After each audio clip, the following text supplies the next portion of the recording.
Welcome to the Jaglow Emerson Learn to Read website. Blends are important to teach just like the letters of the alphabet. However, when we teach the letters of the alphabet, we always make sure to clip the sounds so that a T sounds like T and not T, or an S sounds like S and not SA. Wow, that was distracting. Welcome to the Jaglow Emerson Learn to Read website. Blends are important to teach, just like the sounds of the letters. We want students to be able to identify and know what the blends say with automaticity. However, when we teach the sounds of the letters, we make sure to clip the sounds.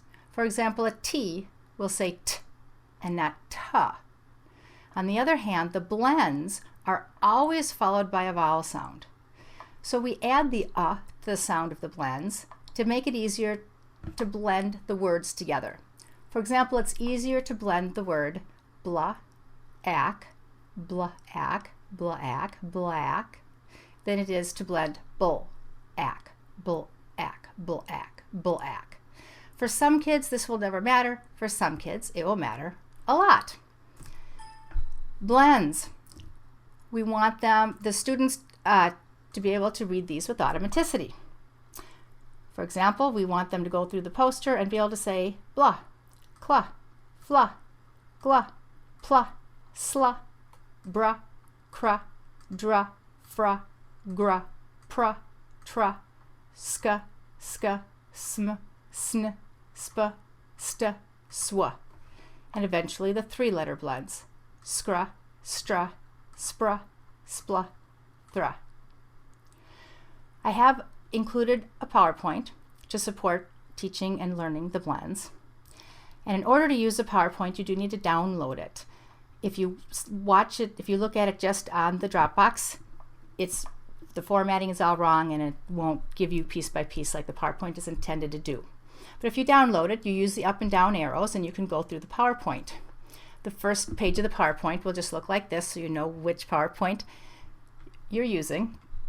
And you use the up and the down arrows. Now, the PowerPoint is working on automaticity with blends, which of course we want students to have automaticity so they are not using any short-term memory, any thinking power to remember what it sounds like.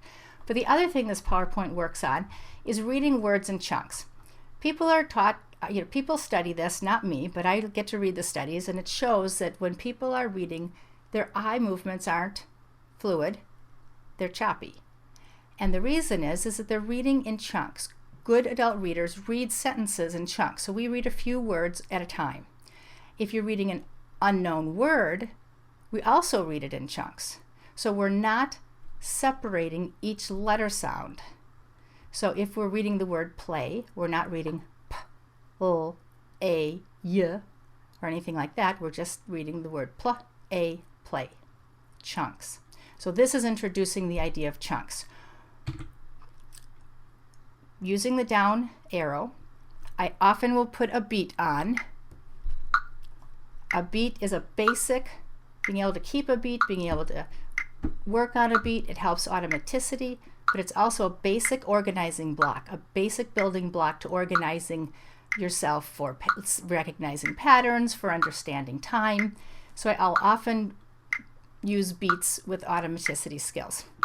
I'll start out with a slow beat and we'll respond on every other beat, and I'll do this one-on-one with a student or with the whole class, and it'll sound something like this. Ag, drag, ugh, drug, ill, drill, est, dress. Now eventually the students will become more fluent with this work and we'll be able to up the beat. This is a 93 beats per minute. So then it will sound more like this. Ip, drip, op, drop, drum. Now the next page, we're not going to use the beat.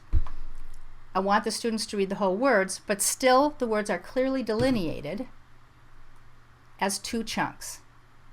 And when the kids are working on their worksheets, I teach them find the vowel sound, read the last chunk, ag, then read the whole word, drag.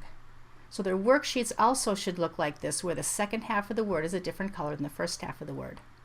When I'm doing this part of the PowerPoint, the words are just appearing. I want them to read the whole word together, but still reinforcing the part that you're looking at 2 chunks of a word, not 4 individual sounds.